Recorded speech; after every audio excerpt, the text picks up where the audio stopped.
today is the day where I have to make the decision. Are we going all in or like, what are we doing? That's a scary step because you're It's leaving everything behind that is comfort, comfort, guaranteed paycheck, security, guaranteed comfort, health your care, 401k. all that type of stuff. And you're playing on, the future, which, Mhm. for most people, they just can't stomach it. It's not something Right. that they can stomach.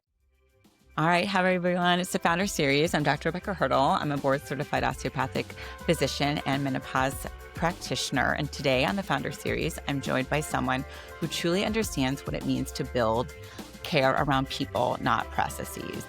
Dan Continenza is a proud native of the Lehigh Valley and graduate of Penn State University, brings over a decade of experience in home health administration and management.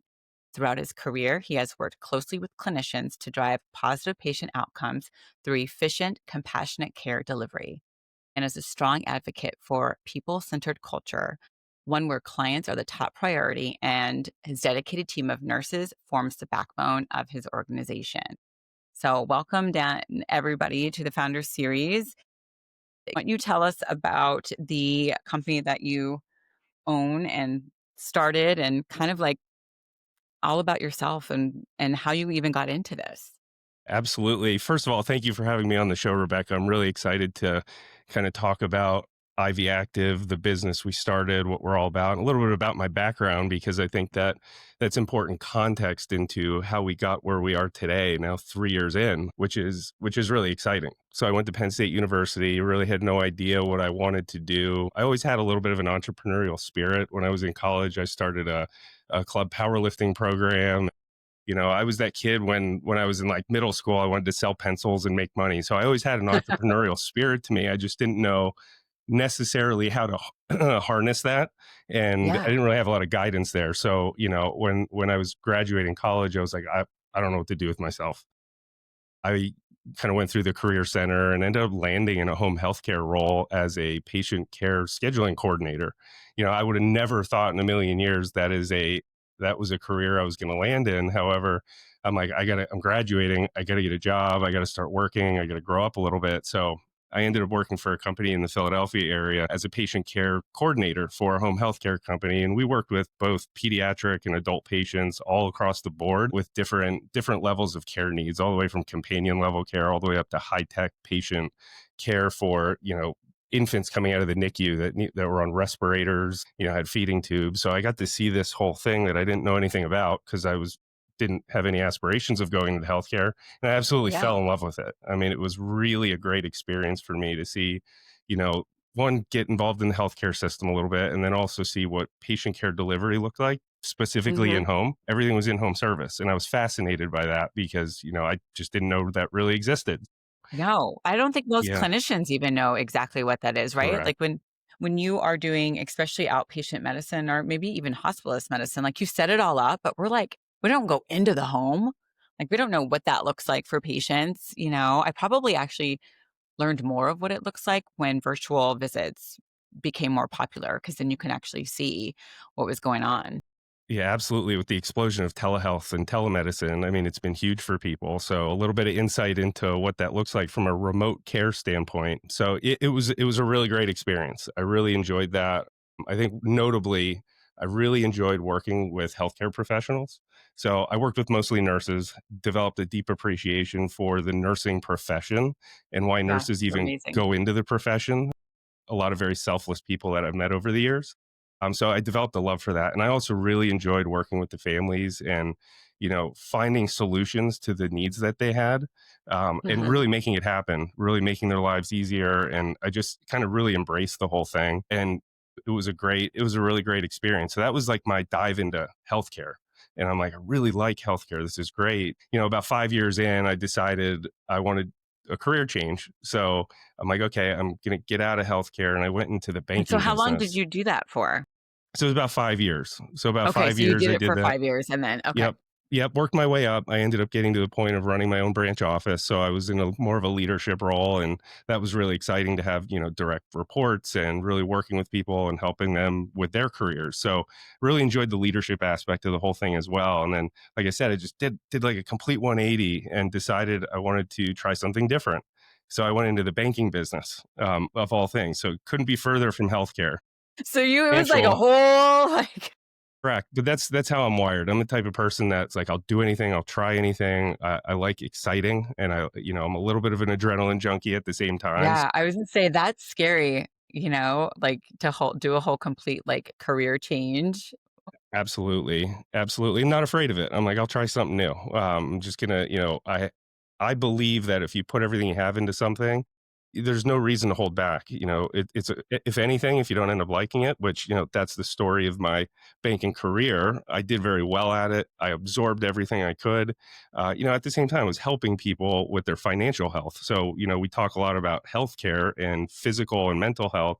Financial health is also a big part of it. So I really got to work with a lot of people. And, I worked in retail banking and then moved into small business and medium sized business banking, where I was like working with entrepreneurs. And I'm like, I tapped into that entrepreneur side of myself and I said, wow, this is really exciting getting to help people start businesses. Yeah. A lot of people have the great idea, they have the business plan, and my job was really to help those clients, bring that business to life. So we'd offer funding resources and other type of resources for them to kind of get that thing started. That's where a lot of my fascination came from for starting a business. I'm like, oh wow, this is something I want to do one day. Yeah. The question is what, what and Right. how. Right. So You you knew know, you were an entrepreneur, but you were just like, what do I want to do? Absolutely. So, and then I take the two things, and I say this all the time. I just married what I learned in the banking business, married it to the home healthcare and healthcare business. And I had kind of had an aha moment. And I think a lot of times that's like entrepreneurs will have that aha moment, whether it's developing a product or a service or, something like that. Like, and you say, wow, I could really make this work. And that's kind of how it came about. Now, I did go back into home healthcare for a few years right before COVID. I think one of the really cool things about the company I moved into, and I'll give them a shout out. So Bayada Home Healthcare, I took over a director role of a pediatric office here in Erie, Pennsylvania. And I did that for about 4 years. Great experience. Got to work with a lot of great people. It revitalized me and brought back all that love I had for healthcare and working with Yeah. nurses and working with families.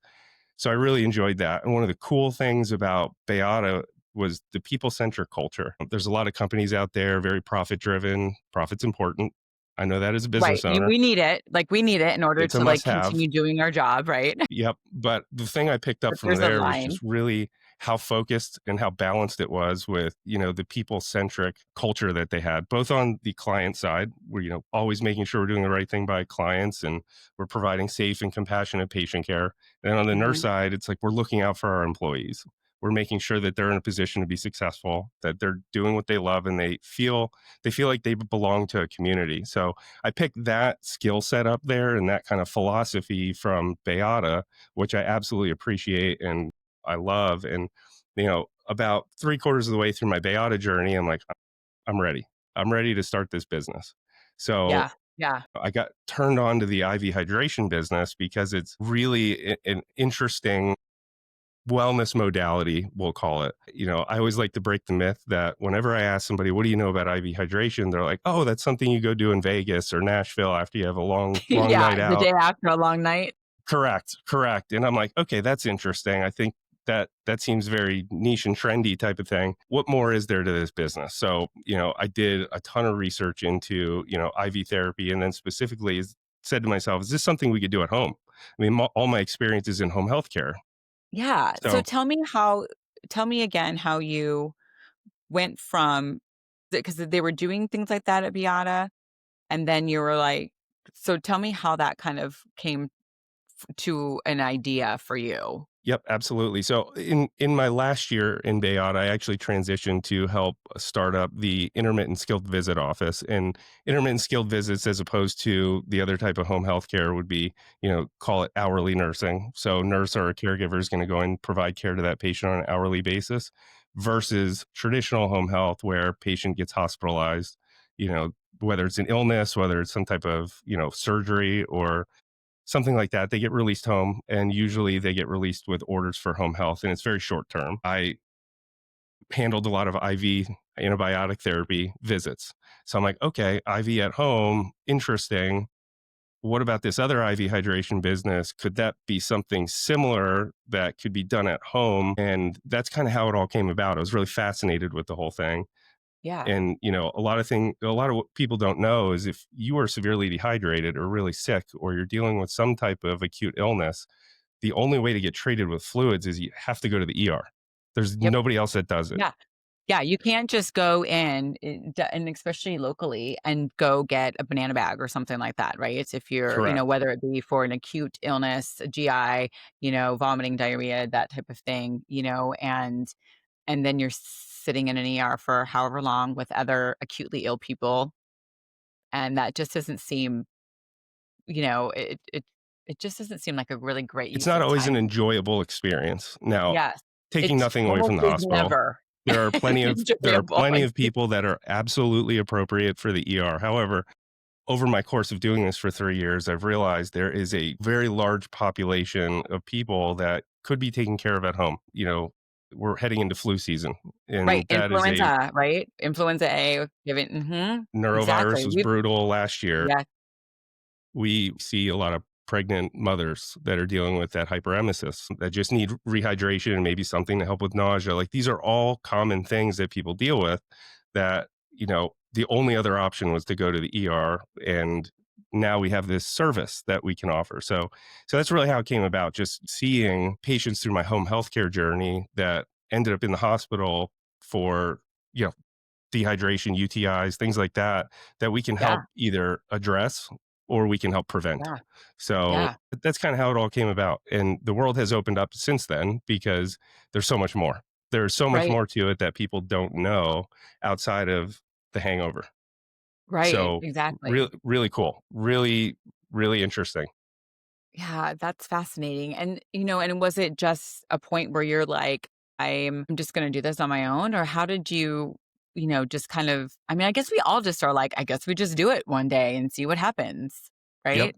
Yeah, I think for me, it's like I knew I wanted to do it. I had a great idea, talked to a friend of mine who's an ER physician, said, "Hey, Mhm. this is the idea I have. This, call me crazy. Do you think this has legs? Like, do you think this is Yeah, something that would make sense?" And he's like, "Absolutely." So I'm like, "Okay, fair enough." And then what a lot of people don't realize when you start a business, you don't just think of the idea that day and then start a business. So there are so much that goes into it, from business planning standpoint, financial planning standpoint. There's so much that goes into it, and it's a lot of work. And it's not something that, everybody, it's not the glorious part of the process. We'll say that. no, I agree with you. Yeah, it took me months before I decided, like, I could do this telemedicine thing on my own and break away from a different company. But you have to get all that in line. You have to really, before you start these things, look down. How much is the cost that you're going to have to put out? How many people do you need to see to at least cover your expenses? Because I mean, I I don't know that most, entrepreneurs and business owners, when they first start, really take anything home, at least not in that first year, No, you the know? answer is no. Right? I mean, yeah, no, it's like you're just reinvesting into the business constantly, and yeah, and I'll be open a year in January. You're what, 3 years now? Going on 3 years. Yep. Yeah, that's amazing. And I think just, as founders and, CEOs, COOs, it's scary, especially like for you. This is, you weren't just starting out doing this, right? I mean, for me, it was my mid 40s, late 40s when I started this kind of whole new thing that I thought, boy, this is like not something I knew that I could do. I was turned on to midlife women's health and, just an amazing venture there. But same for you, right? Like kids and families and You're taking all a the big things. sacrifice. You're making a big sacrifice. I mean, so many people are comfortable receiving a paycheck, going to work. Unfortunately, the majority of people are unhappy doing that. Yeah, but Dan, And don't you think that that's like what we have been taught for so long? You know what I mean? Like, at least I think as a physician, it's like you're employed and that's what you're supposed to do, and we're not taught in med school or residency that you don't have to. You can if you want. And some people I mean, I, perfectly happy, I still do it too. But you're right. Like, we're not taught that there's other things out there. I think unless maybe you are doing like a business degree or something like that. Yeah, I think there's a certain amount of comfort that people fall into, Mhm. and unless you grow up in an entrepreneur family, the typical path is go to school, get good grades, go to college or follow a trade, work your whole life for retirement. And there is nothing that is scarier to me than that. Like that Yeah, to me, thinking of just working a job and then retiring one day was always the scary thing for me because it's right. like I like risk. I like taking chances. I'm willing to lose it all. I really am. Yeah. Right, It's you're a just lot ballsier than I am. you just have to be that way, I Yeah. think. You You do to know, a point. Yep. Yep, and I to think anybody has to be that way, like, your amount of risk, right?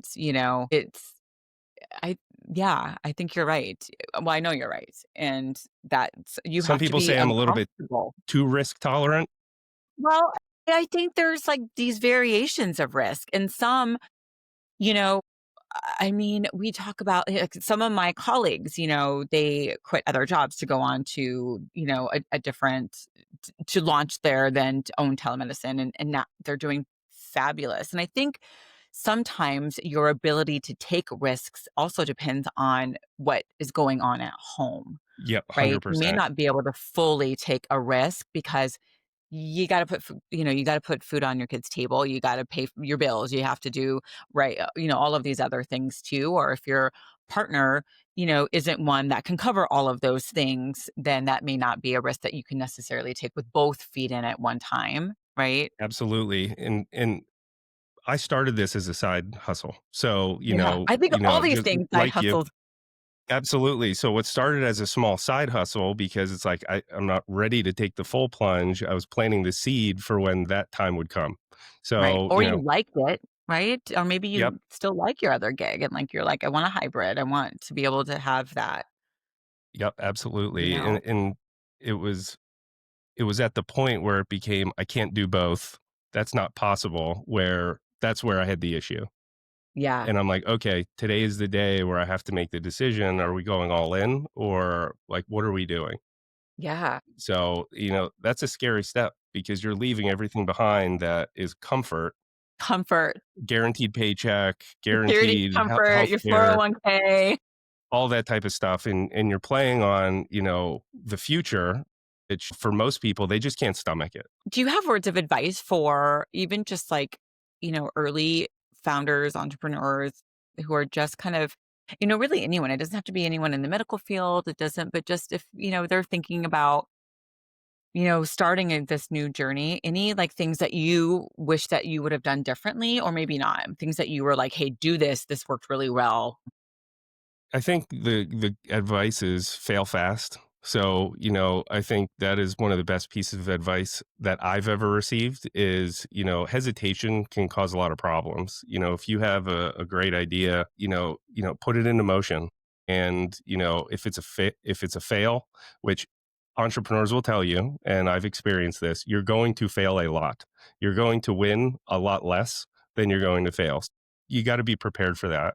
If you're not someone that takes failure easily and can pivot really quickly off of it and say, okay, here's what I learned, time to go a different route, time to make a Yeah. change, it's going to be a struggle because you'll just keep banging your head against the wall. I mean, they say the definition of insanity is doing the same thing over again and expecting a different result.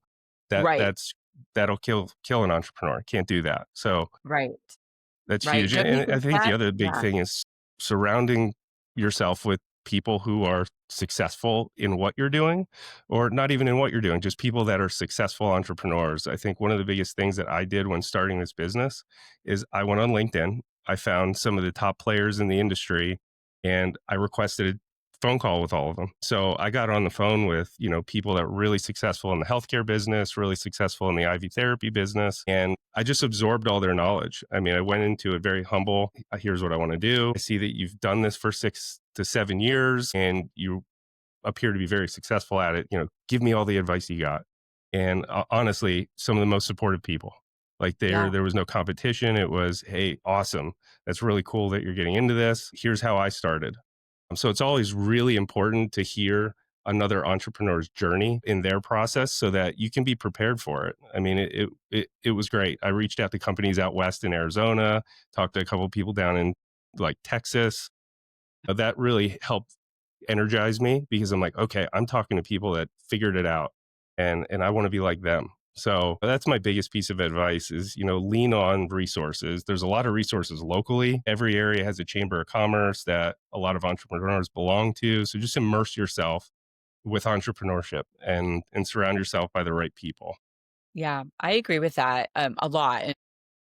And I also do that. I think, there's a group of us that, we'll call multiple times a week. We're on text streams like, hey, what worked for you? What templates did you use? How did you go about seeing this, this client? What would you do with this person? Hey, what about this, virtual assistants versus, the EMR, and more than one brain is always better, And so, and I think you have to get comfortable with failing or not doing something perfect, which I at least know, and as, clinicians, it's difficult for us to do that because we don't like to fail at anything. Because typically, when you fail at something, that's, a patient's going to suffer for that. So I think when you have to look at it a little bit differently, if you are in the medical side, being any type of clinician, and a lot of my really good friends and colleagues are nurse practitioners. So, they're just amazing business women.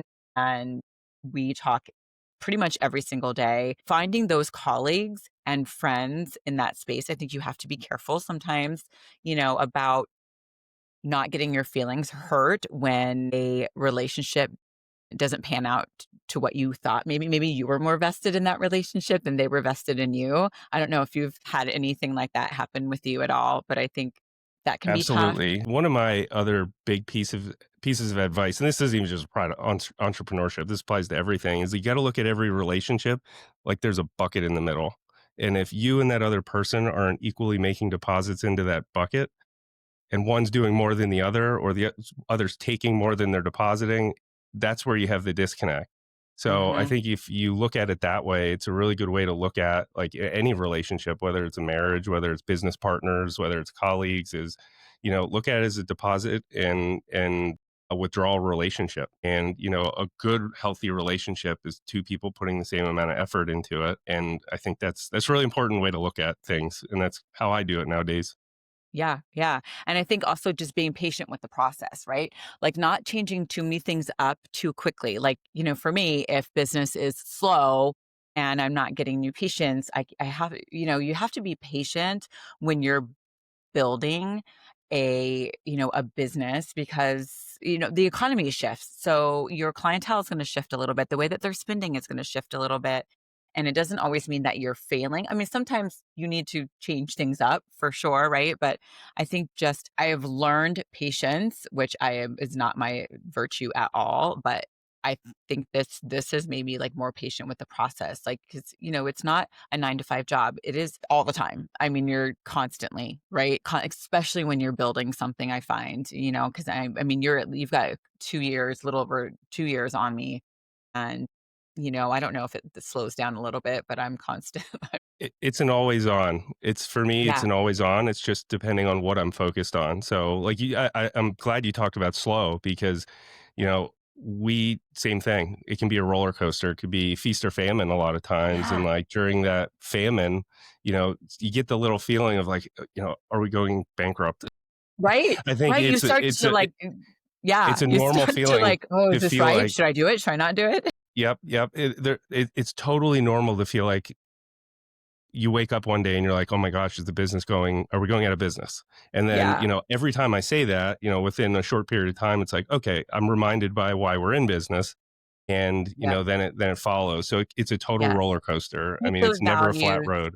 Yeah, and you keep those values and, and of course those of us that are still a little bit of hybrid, you don't have to, worry quite as much, but I mean, you still do. It's still your baby. It's still something that you've done and you want to make sure. But yeah, I agree. Like those big pivots, you got to be careful about that. If obviously if something time after time is failing, then you need to switch that. Delegating time, right? When you get big enough, you can delegate like your social media, or you get a virtual assistant or an assistant or this or that. And I think the big takeaway Two is making sure that you are not spending more, you're not outspending what you're bringing in. And that can be really difficult to do sometimes, right?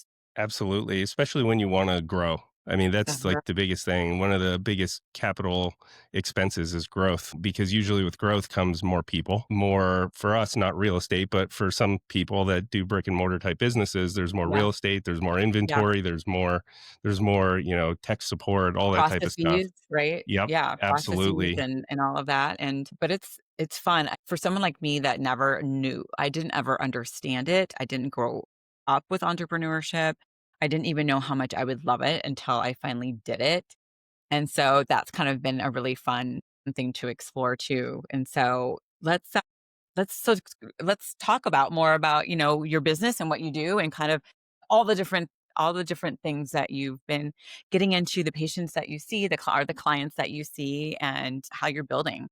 Yeah, absolutely. So it's been such a journey because, going into it, it was okay, we're going to treat patients that are acutely ill. We know So we're that going was the to, beginning. that was like the beginning. So, Okay. and there was some a little bit of, proactive wellness. So, helping people that might be going on a vacation that wanted to boost their immunity before getting on a 4,000 person cruise ship and potentially getting sick.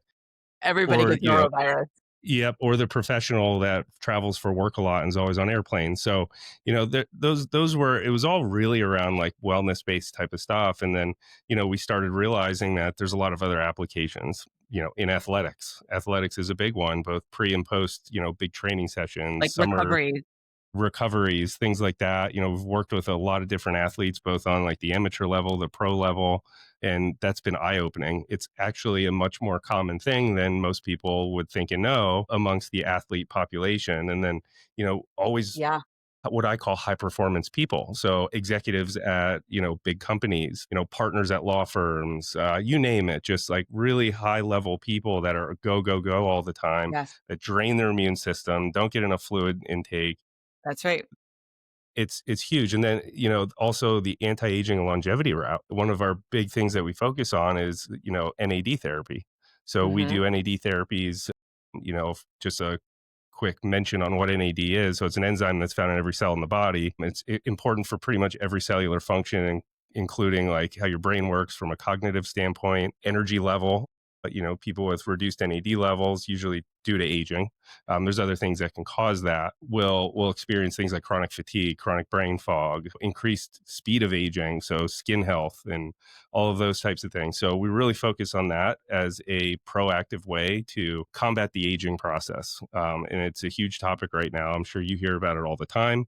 Totally applies to women's health and, Yes. hormone Yeah. replacement, all that type of stuff. Yes. I had a great colleague, and friend who tells me, she's like, if you're doing hormone therapy, you're in longevity medicine. And it's so true because we are far outliving our reproductive lifetime. And I'm such a big believer in health span over lifespan, right? I mean, what's the good of living longer if you're not healthy and able to take care of yourself and do all the things? So, and not everyone is a great candidate for, hormone therapy and things like that. Most women, are and in men's health men as well and I think sometimes they're far underdiagnosed so Absolutely. We've seen all different types of people, both like young and, dealing with chronic issues, older people dealing with, just chronic dehydration. You think so simple that well people and just it don't makes get enough sense. fluid intake. They don't. So, because, those thirst centers as humans age, because this is male and female, those centers for thirst and even hunger tend to decrease and decline. And so I'm constantly with that elder population, as I'm sure you saw when you were doing home health, like they are dehydrated and something that simple puts them into acute kidney injury and then they're in the hospital and, you UTIs, you think that, name it. There's a yeah, lot of other, UTIs. issues that Yeah. pop up from dehydration alone. So, Yeah. one of the things we learned is, okay, we have a focus on the senior living population. So we've developed like an educational brochure. We go to the independent living facilities, make sure that our brochures are there, educate the staff on it, what to look for. Caregivers, most independent livings as opposed to assisted or actual skilled nursing facilities, don't have healthcare professionals on site monitoring patients 24/7. So we try to educate the staff there. Okay, what to look for? What does dehydration look like? How does it present? Is there a person living here that's in and out of here by ambulance once a month, every other month for a UTI or something like that? Those are great people that we can work with from a preventative standpoint. So a lot of our business is really education, because we've taken this business that, going back to what I said about the hangover treatment, into an actual healthcare application. Has Yeah, been. decreasing medical costs right there. I mean, right there, Yep. Medicare costs. What we talk Yep. about in the same breath. So, making sure they're staying hydrated for UTI prevention, and then for females, vaginal estrogen, and at any age for these women to help prevent UTIs. We know it is we would save Medicare $1 billion and decrease the risk of sepsis Absolutely. and death just by that, right? I mean, it just Absolutely. makes sense. It makes sense. Like these little old women and men just don't like to drink. I mean, they're all like, "Oh, I drink half a glass." I mean, I hear it all the time. I'm like, "That is not enough." Yep. Not even close. Like, you need to be doing about 20 half a glasses. Yeah, and now, of course, some of them are, if they've got CHF and things like that, they have to be really careful with their fluid intake and things, and so, but we're not talking about, those type of patients necessarily, but it's, they just those little tea and toasters, right? They're not eating a whole lot, they're not drinking a whole lot, and they're just those centers in their brain are changing because of the aging process, and then they get into Absolutely. trouble. When we get so many calls from daughters, sons, granddaughters that mom, grandma's not drinking enough fluids. We're really worried about her. Great thing about our team is we hire such experienced registered nurses. So they all have ICU, ER background, some labor and delivery, some like really high skill level nurses that, we hire onto our team, great assessment skills. So they get to go out and do a full assessment on the patient and, you know, get a really good look at them. We also, obviously a physician screens and writes orders for every patient that comes through our door. But, we really rely, as I did in home health, on that nurse who's going in the home to really do a very thorough assessment and have a great conversation with the client to figure out what's going on. We end up Yeah. uncovering things that they didn't initially report when they, come through intakes. It's a really big part of our process, and that goes along with that compassionate, thorough care that our team provides. So Yeah. our business model really relies on our very experienced team to execute on our treatment plans and how we're taking care of our clients.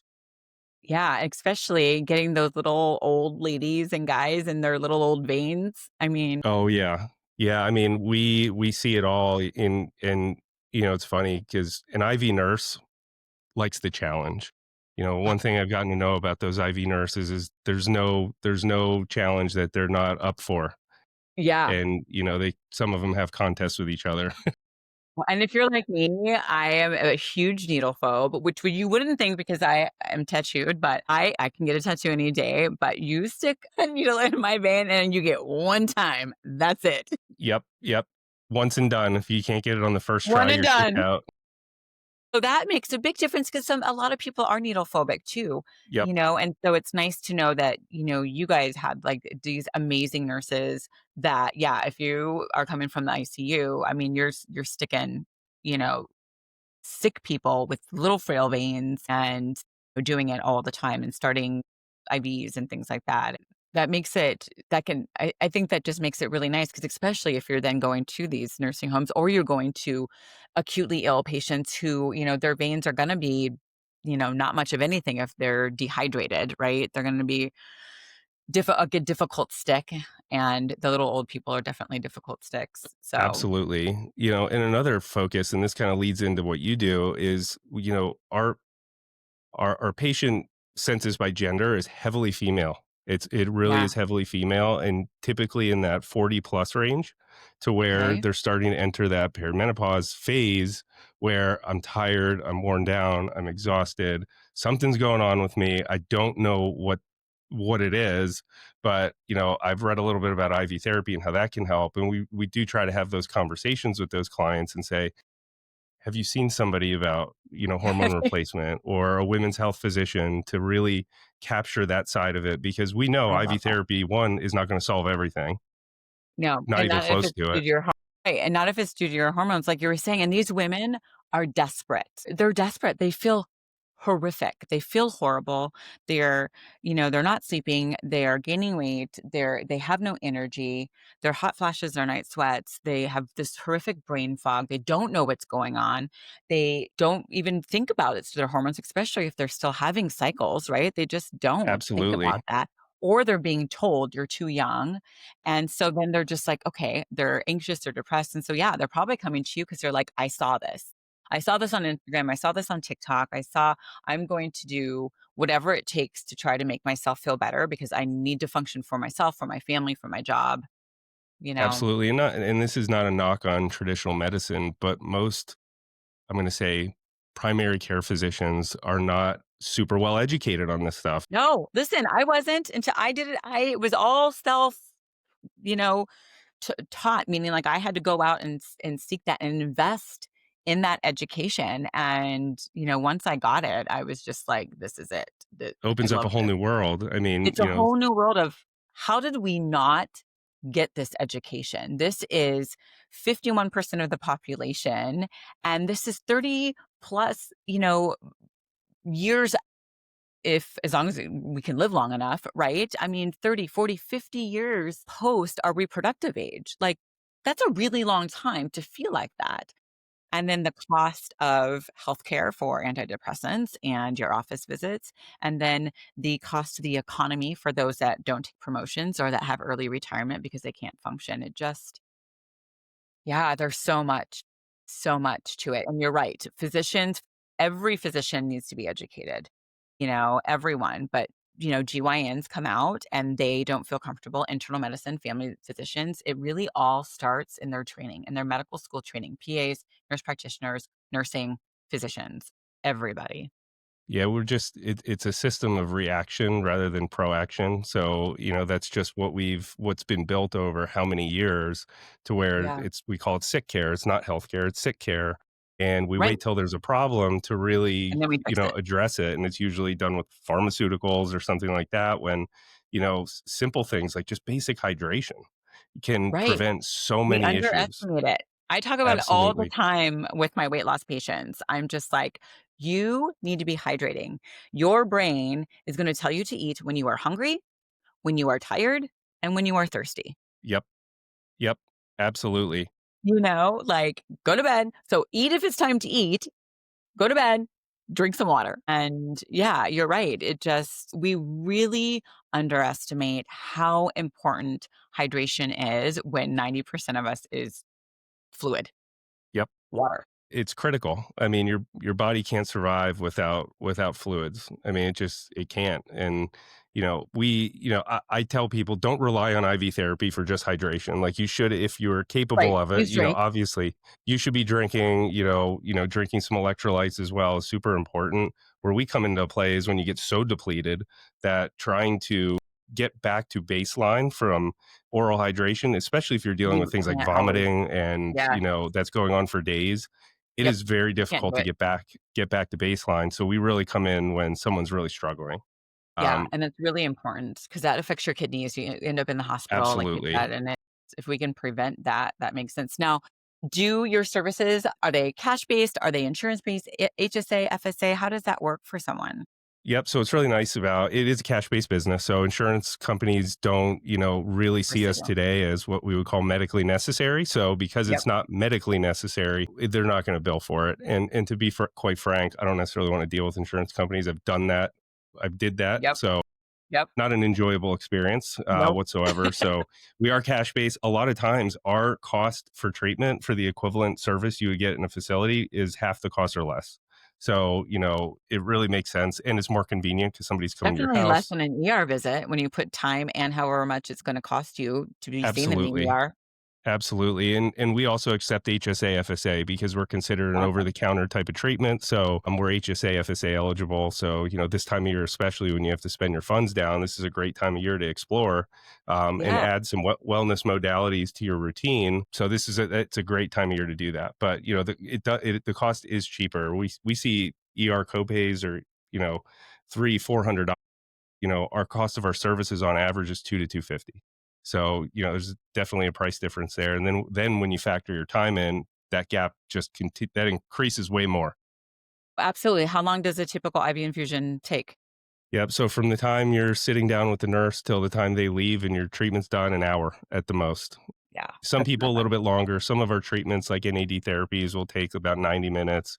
High dose vitamin C, that's going to take at least an hour and a half. So it really depends, but on average, 45 to 60 minutes. The nurses love giving me treatments because I have pipes for veins, and I can down a bag of fluids in like 25 minutes. Yeah, For me, yeah, a yeah, lot yeah. faster, but some people on average 45 to 60 That's minutes. awesome. That is awesome. Any last comments, remarks before we let people know how to find you and how to follow you and how to get in touch with you for services? Yeah, I think my biggest piece of advice to people is do your research. So, don't just take for granted what you hear out there. Yes, we put a lot of educational stuff out on social media. We have a great website that has a lot of information on it so you can learn a little bit more. We're really thorough with our patients. One of the things that sets us apart from other companies is we're not a street and treat business model. And what I mean by that is we don't go treat a patient and say, see you later, have a good day. We're following up. How are you feeling? How was that treatment? Can we get you scheduled again, and we can tweak it a little bit based on the results that you're getting. So really thorough with our clients and making sure that they're getting a full quality experience. So super important. And I think as IV therapy continues to grow, which it is, it's still in the early stages of adoption, It is. Yeah, there's especially still in a certain lot of areas. trials, right? We need a lot more data, a lot more trials, a lot more funding to Absolutely. have that, right?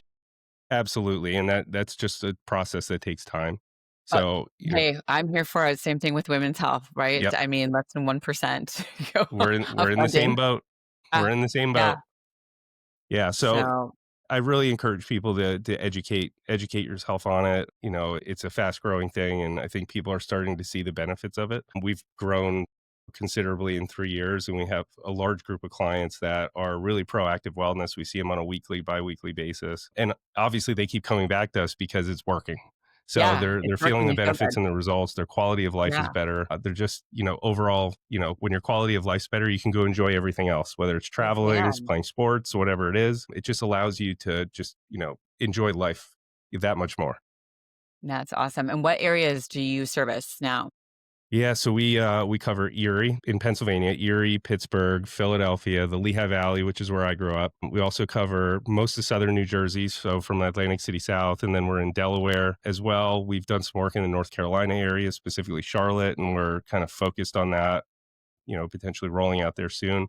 And then expansion within Pennsylvania, New Jersey are pretty imminent at this point because of demand. Great. And Yeah, so, my goal for the company is to be nationwide. I'd love to be a national brand that's and, awesome. be taking our culture and, what we're doing to everybody, not just in Yes, select areas. So, we are growing. that's awesome. Congratulations. That's really cool. And where can people find you? Yep. So iv-active.com. Don't forget the dash. So www.iv-active.com is our website. You can go on there. You can follow us at IV Active on all three of the popular platforms. So Facebook, Instagram, and TikTok. And we put a lot of educational material out there. You can connect with us, ask questions, and that's the best way to kind of learn a little bit about us, but also really what at the end of the day IV hydration therapy is. Yeah, that's awesome. And it's really awesome too that, you're in all the states that I see patients in as well. And so, my patients are always asking, a lot of them are very much into longevity and wellness space. It's an added bonus for them too, and at least a place that, I know I can send them that is legit, or if they're sick and they need Absolutely. some acute And hydration. likewise, when I'm talking to the 45-plus-year-old mother that's exhausted and worn out, it's, have you ever Yeah. thought about this? Like, Yeah. I'm gonna pass this information along to you, and, I'd Yeah. highly recommend reaching out because one thing you don't wanna do is only focus on one thing. So, if No, we can no, a lot of cover times it's everything. it's multi exactly, and the great piece, if there are people from different states that, we know a lot of people nationwide, so as you're growing, there's also, a lot of other practitioners out there that, that can help women too and vice versa, which is really great, and Absolutely. I've really enjoyed it. This is really awesome. I Yeah, really thank love you. just kind of talking about like entrepreneurship and being a founder and how you did this and giving advice to those that are also in the mix of all of this. And then just honestly, how I gained so much insight into how, what you do and what you're doing and how it grew. And that's just really amazing. So Awesome. Yeah, thanks for thank you. being on. I appreciate it. I love talking about this stuff. I could do it every day. I could Same. become a I could talk about podcaster. perimenopause Yeah. and menopause all day long. I feel you. Yep, absolutely. So, thank you, Rebecca. I really appreciate it. I look forward to our continued partnership and Yes. working together as we build our companies. Yes, absolutely. And congratulations to you as you are, now on your 3-year mark. That's really awesome. So, Thank you. um, all right, everyone. So if you like this, make sure that you hit and subscribe on YouTube, on Apple Podcasts, or wherever you listen to your podcast. And make sure that you rate and review the show. This is how women find the science and sanity in midlife. And if you are, make sure that you look up and follow IV Active as well. And if you're looking for midlife care, osteopathicmidlifehealth.com to book a consultation. We can discuss hormones, muscles, bones, metabolism, and design a plan to extend your lifespan, but more importantly, your health span. So if you're a clinician, you can listen to this on the Pinnacle app for CME. Make sure that you sign up for the newsletter and all the platforms, Instagram, LinkedIn, and Facebook as well. Make sure that you share this episode with someone who needs it, and we will see you next time.